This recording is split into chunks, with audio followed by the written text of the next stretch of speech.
Bien, de regreso aquí a su programa Félix Rodríguez Presenta. Bueno, se cumplen hoy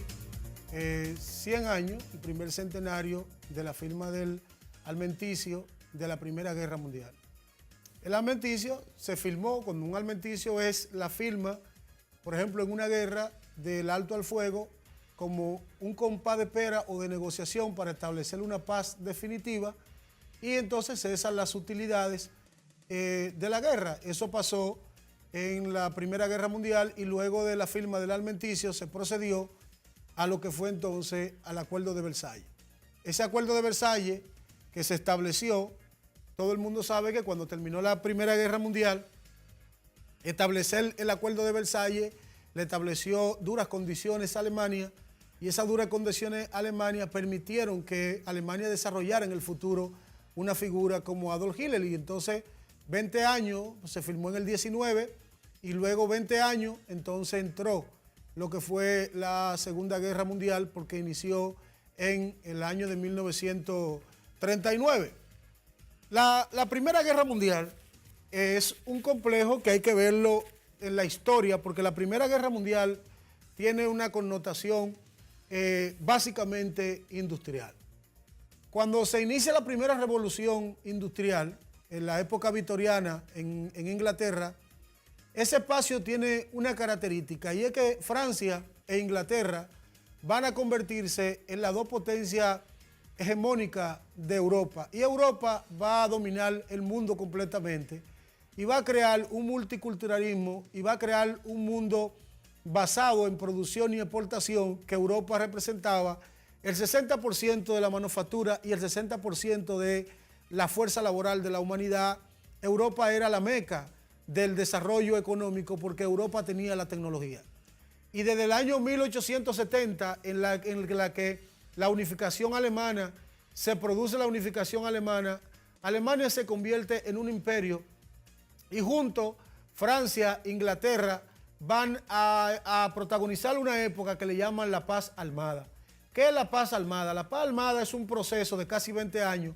donde luego, después que Alemania derrota a Francia en la guerra franco-prusiana, los países de Europa van a ser hartamente productivos en la construcción de armamentos, y esa construcción de armamentos y opulencia de riqueza lo lleva a un nivel de enfrentamiento, porque Alemania e Italia, los dos llegan tarde. Cuando llegan ya Francia e Inglaterra y Estados Unidos, especialmente Francia, España y Reino Unido, porque Londres era la capital económica del mundo, tenían todo. Ya los ingleses habían hecho el canal de Suez, estaban en Egipto, estaban en Europa, estaban en el Medio Oriente. Y entonces esa Segunda Guerra Mundial, esa Primera Guerra Mundial va a servir para que el Imperio Otomano caiga, para que Alemania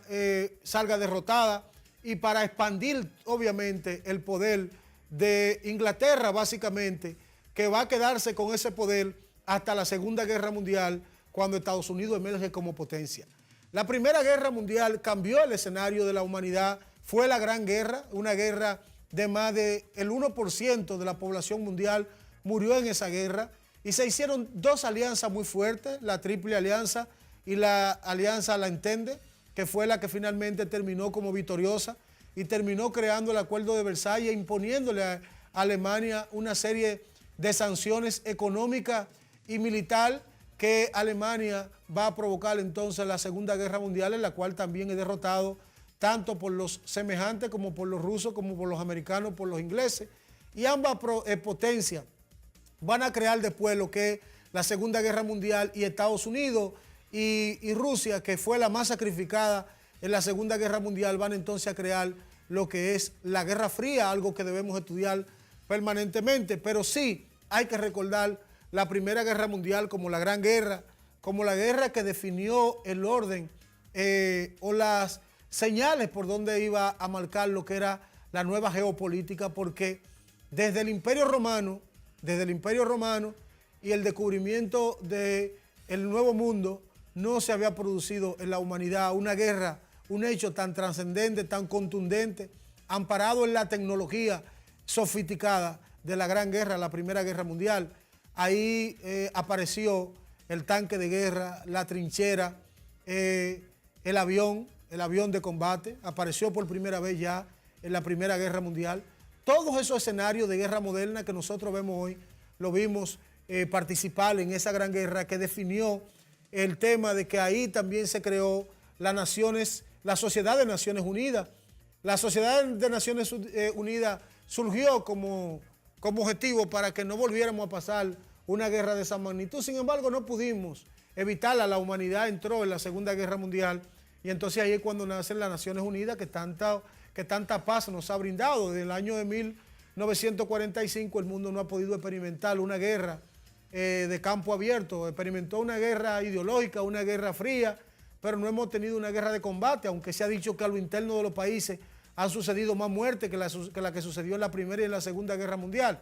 Sin embargo, no hemos tenido una guerra a tan alto nivel de escala porque la arquitectura, la Constitución de Naciones Unidas ha servido para que el mundo no pueda enfrentarse de que una región como Europa,